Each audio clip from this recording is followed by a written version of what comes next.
El Sabaoth, le Dieu des armées, laisse-moi bénir ton nom ce matin, car tu combats et tu remportes la victoire.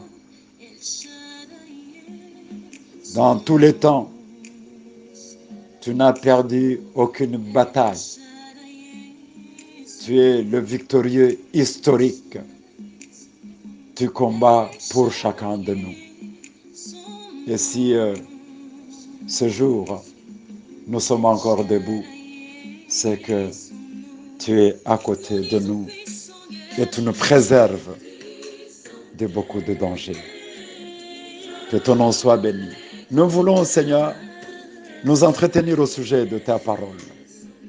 Que le Saint-Esprit, oh Dieu, travaille, nous utilise afin que le message soit, oh Dieu, bénéfique pour chaque auditeur. Au nom de Jésus-Christ. Bien-aimés dans le Seigneur, bonjour et bon début de la semaine. Nous sommes pratiquement arrivés à la 7e pétition de cette prière qui transformait le monde, que le Seigneur Jésus-Christ a apprise à ses disciples et que le Saint-Esprit continue à nous apprendre. Cette pétition est remarquée dans Matthieu 6,13, là où il est écrit « Ne nous induis pas en tentation, mais délivre-nous du malin. » Je voudrais ajouter 2 écritures.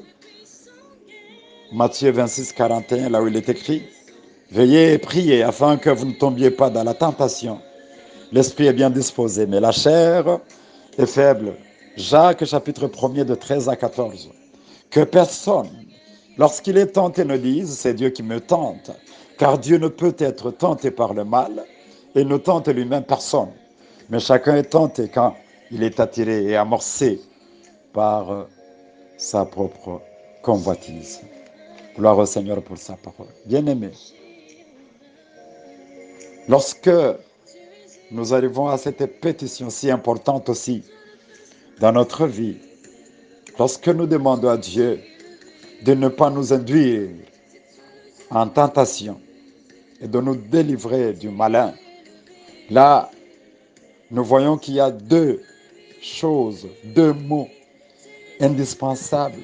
C'est le secours et la protection de Dieu dans la vie de chaque croyant, dans la vie de chaque disciple du Seigneur, dans la vie de chaque serviteur.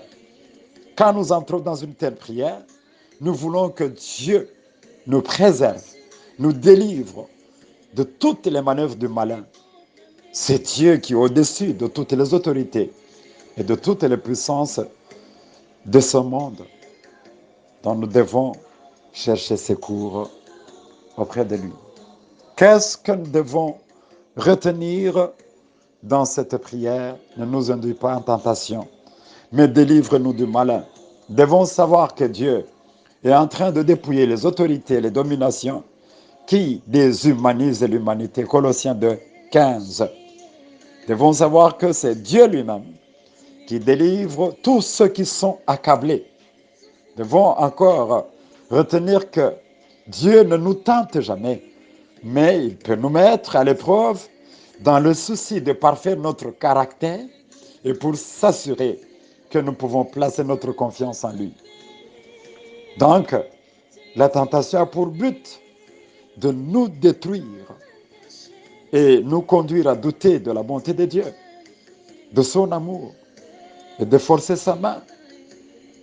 Bien-aimés, il y a 3 principales sources de la tentation. Il y a d'abord le diable, Satan. Il y a ensuite le monde. Et enfin, il y a l'ego. Qu'est-ce que nous devons demander dans cette prière? Nous devons demander que Dieu nous donne la force de résister à la tentation ou à plusieurs tentations. Nous devons demander qu'il rende toute pensée captive à l'obéissance de Jésus-Christ. Nous devons demander que Dieu nous équipe des armes spirituelles pour renverser des forteresses de l'ennemi. Qu'est-ce que nous devons faire? Nous devons compter sur le secours de Dieu et marcher selon l'Esprit Devons nous préparer au combat en se revêtant de toutes les armes de Dieu. Éphésiens 6, 11. Devons, en outre, nous soumettre à Dieu et résister au diable, être enracinés dans la parole de Dieu et vivre par la foi et enfin fuir les mauvais désirs. 2 Timothée 2, 22. Brossons un peu quelques vérités au sujet de la tentation et de comment être délivré de la tentation. Qu'est-ce que cela veut dire? Cela veut dire que Dieu puisse nous protéger contre les tentations, contre les pressions de l'ennemi qui sont très intenses, que nous ne pouvons les supporter par nous-mêmes. Cela veut dire que Dieu puisse combattre pour nous.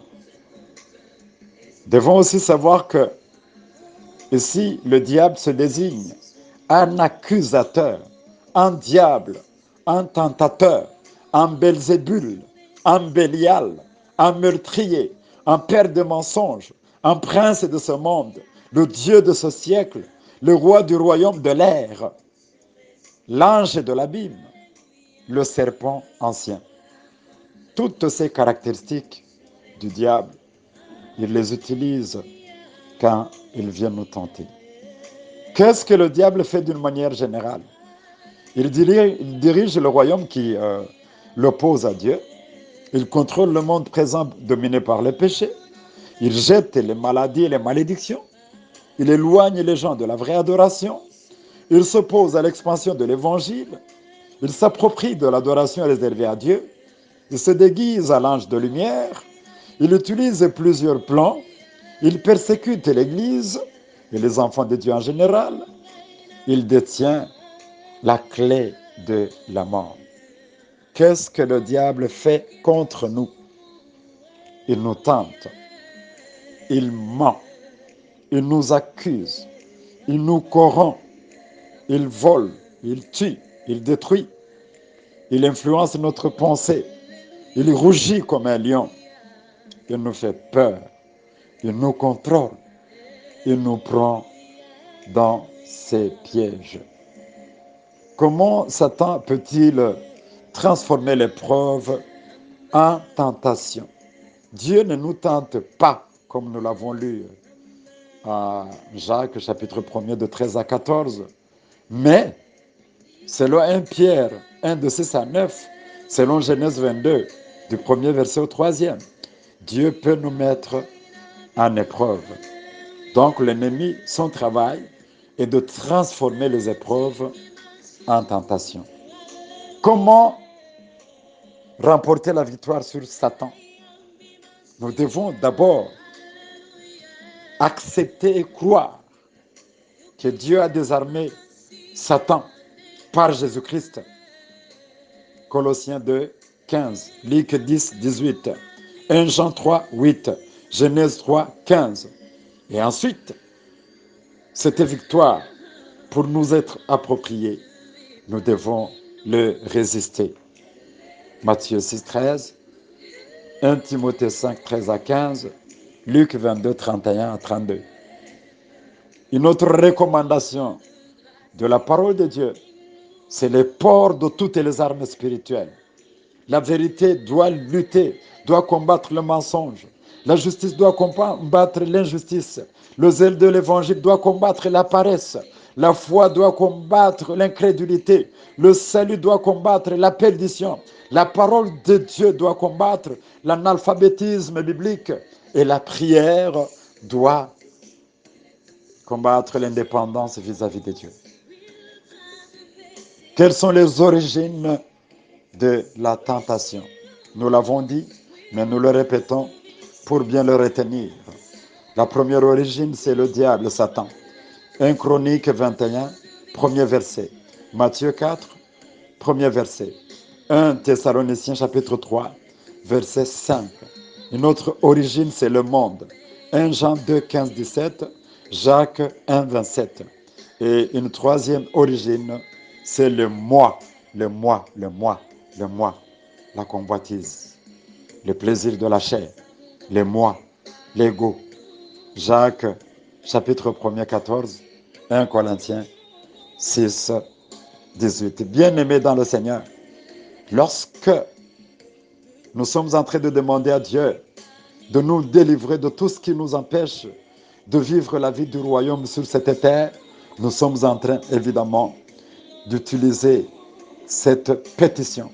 Là, alors, notre prière est que Dieu nous délivre de l'ennemi, du diable, de la maladie et du monde. Et comme je l'ai toujours dit, pour plus d'objectivité dans cette prière, il est souhaitable que nous puissions méditer en groupe ou même seul. Vous prenez une ou deux références bibliques ayant trait au sujet en question, à la délivrance holistique de l'homme et à comment il est tenté.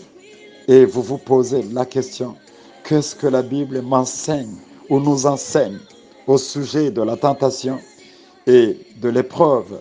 Quelles sont ses implications? Comment prenons-nous l'engagement pour faire face aux tentations et agir dans les épreuves selon la volonté de Dieu? Je sais qu'il y a beaucoup de bien-aimés, de frères et sœurs qui actuellement sont en train de traverser des terribles moments d'épreuve, de difficulté, de tentation. Ils pourront se rappeler que quand nous sortons de la tentation, notre foi grandit. Alors mettons-nous tous en prière. La tentation est inévitable. Le malin est à l'affût des enfants de Dieu. Mettons-nous tous en prière. Évitons la distraction. Évitons la négligence. Évitons la paresse. Ne disons pas que non, nous sommes forts, nous pouvons. Non, il ne faut pas jouer avec la tentation. Il ne faut pas jouer avec l'épreuve.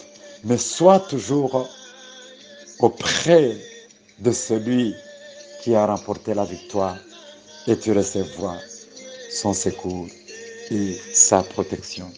Que l'Éternel bénisse cette parole et ce partage. Au nom de Jésus-Christ.